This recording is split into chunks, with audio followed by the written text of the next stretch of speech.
देखा देखा देखा, तुम्हारी माँ हमेशा यही करती है, चुप चुप करके निकल लेती है।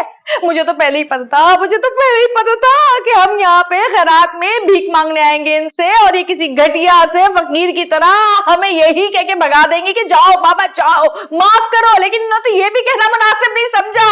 अरे कब तक, आखिर कब तक हम इनकी दी हुई भीख पर जिंदगी गुजारेंगे? बताओ मुझे, मैं तंग आ गई हूँ मैं इस तरह की जिंदगी से। अरे ये जीना भी कोई जीना है, तरस तरस के है। अरे भाई, आपको अंदाजा तो था कि अम्मा की तरफ से इसी किस्म के जवाबात आएंगे तो। अरे मुझे अंदाजा नहीं था, मुझे यकीन था कि तुम्हारी माँ इसी तरह हमें चलता करेगी। अरे भीख मांग मांग के थक गई हूँ मैं, किसी घटिया से फकीर की तरह इनसे भीख मांगने आते हैं और ये कहती है कि जाओ बाबा माफ करो, बल्कि ये भी कहना मुनासिब नहीं समझती, कैसे चोप चोप चोप करके निकल गई है। मैं बता रही हूँ, मैं थक गई हूँ तरस तरस की जिंदगी गुजारते हुए।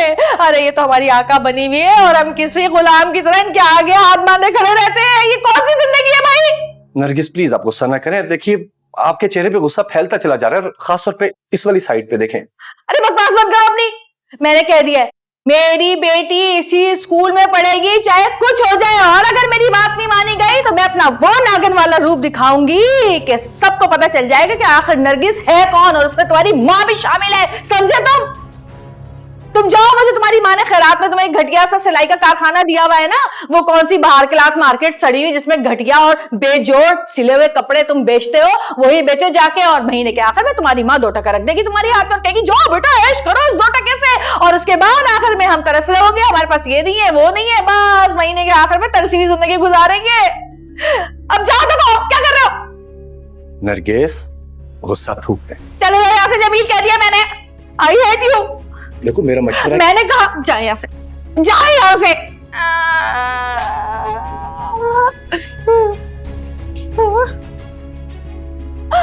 अरे क्या क्या नहीं सोचा था मैंने अपनी बेटी को ब्रिटिश स्कूल में पढ़ाऊंगी, लेकिन इस फुप्पो सास ने मेरे सारे प्लान चौपट कर दिए। अरे अच्छे खासे कुछ बचा के पैसे रखे थे, सोचा था कुछ जमील दे देंगे, लेकिन नहीं भाई नहीं, जमील के मुंह से तो उफ तक नहीं निकलती अपनी माँ के आगे, लगा रहेगा अपनी माँ की लल्लो चप्पा पे।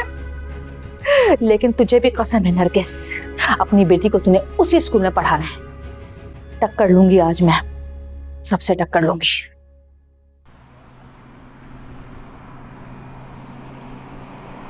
बेटा और देखो ना, जो पसंद है वो कब देख लो, वो ले लेते हैं। जी वाला। ये वाला जी।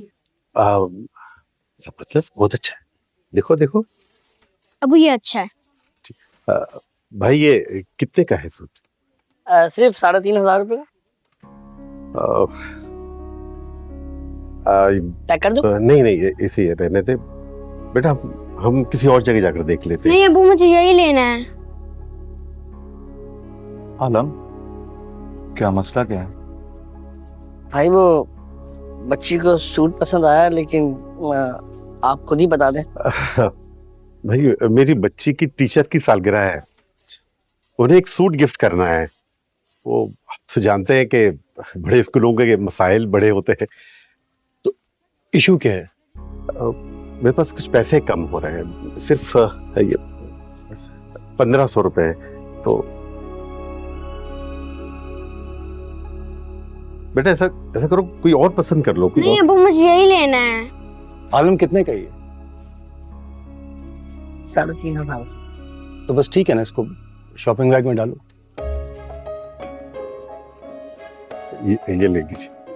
अभी अदील आप रखें इसको, कोई बात नहीं, आना जाना लगा रहता है, कोई सी बात नहीं, कोई ऐसी बात नहीं, हमारी बेटियों की तरह ही, कोई सी बात। बहुत शुक्रिया। शुक्रिया अंकल। शुक्रिया बाद में अदा करना, पहले वादा करो कि दिल लगा के पढ़ोगे। बात। पक्का? जी। चलो शाबाश भाई बहुत शुक्रिया। सूट दो, आते जाते रहिएगा। अच्छा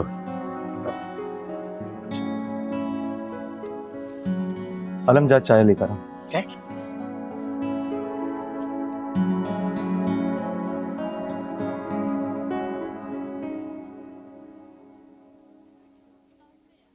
बड़े भाई साहब क्या हुआ, सब खैरियत तो है? सुबह से चुप चुप हैं आप, क्या बात है? सब ठीक है, बस वैसे ही। सच कह रहे हैं आप, सब ठीक है? हाँ हाँ खैरियत है, कारोबार पता नहीं क्या।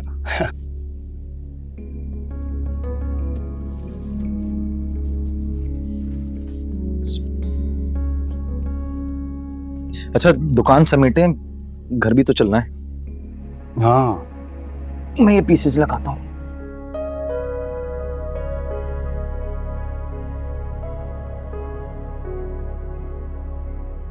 क्या है बड़ी बेगम साहिबा, 1 हफ्ते बाद आई हूँ मैं और आपने मुझे डस्टबिन की तलाशी में लगा दिया है। तो जैसी जाहिल मासी को डिप्टी कलेक्टर तो नहीं लगवा सकती थी, डस्टबिन में लगा दिया। जल्दी से ढूंढ के दे जो कहा है। ढूंढ तो रही हूँ मैं।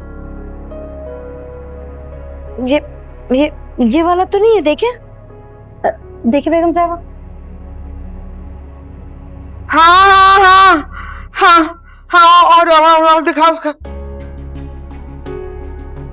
हाँ।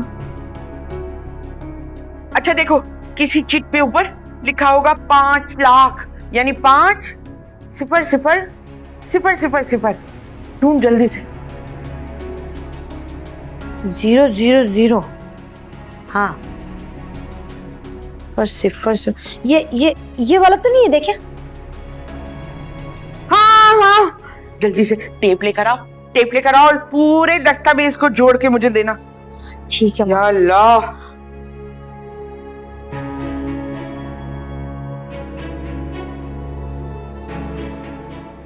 अगर ये कागज पूरा जुड़ जाए तो सबूत मिल जाएगा कि यहाँ बाहर की हुकूमत में करप्शन की भी कोशिश की गई है।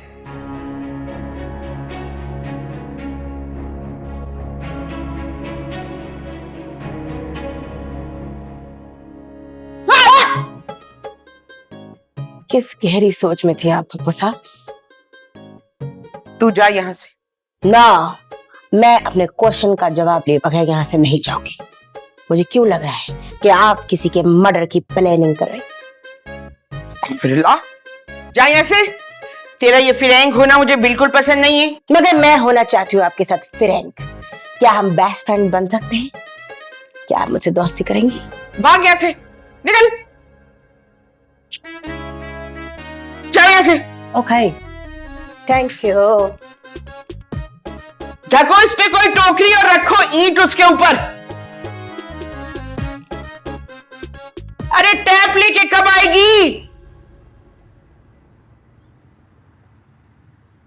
अब जरा तुम ही बताओ मुझे, मैंने कोई गलत बात की? अपनी बेटी के मुस्तकबिल के बारे में सोचने का हक मुझे है कि नहीं है? हैं? ये फुप्पो सास कौन होती है उसका फैसला करने वाली? हर चीज में अपनी टांग लेकर आ जाती है बीच के अंदर।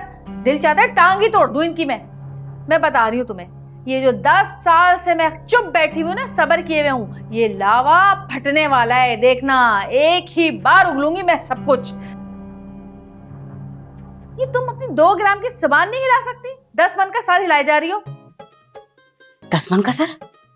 नरगिस, मैंने तुम्हें कितनी दफा बताया कि मैं जिम जा रही हूँ फॉर हायर स्टडीज। मेरा सर अब 10 मन का नहीं, 8.5 मन का हो चुका है। और हाँ, मुझे तुम्हारी बात समझ आ रही है, मैं डैम नहीं हूँ। जब तुम जैसी डम औरत को समझ में आ सकती है मेरी बात, तो फिर फुप्पो सास को क्यों नहीं समझ में आ रही? I don't know. अच्छा अब जाओ डाइनिंग टेबल पे बैठो, मुझे बहुत काम करना पड़ रहा है। अरे दफा, मुझे नहीं खाना खाना। तो मैं फुप्पो सास को क्या जवाब दूंगी? कोई भी बहाना बना देना। जैसे कि कह देना कि नरगिस मर गई। No no, I can't. इससे तो मैं झूठी बन जाऊंगी। मुझे झूठ बोलने से नफरत है। I hate lying. प्लीज कुछ और बताओ। दिल करता है कि 2 लगाऊं। अब तुम्हें सच्चा बनाने के लिए क्या मुझे मरना पड़ेगा? नो, लेकिन कोई अच्छा सा एक्सक्यूज दे दो। भाई बोल देना बीमार है। अब क्या देख रही हो? देख नहीं रही हूँ, सोच रही हूँ। लाडी नरगिस, पहले तो तुम घरेलू सियासत, छोटी छोटी प्लानिंग और चालाकियों पे बहस करती थी, लेकिन अब तुम ऐसे जाजो और धन्नों पे आ चुकी हो। Why why. अच्छा सवाल है। Thank you. जब घी सीधी उंगली से ना निकले तो उंगली टेढ़ी करनी पड़ती है।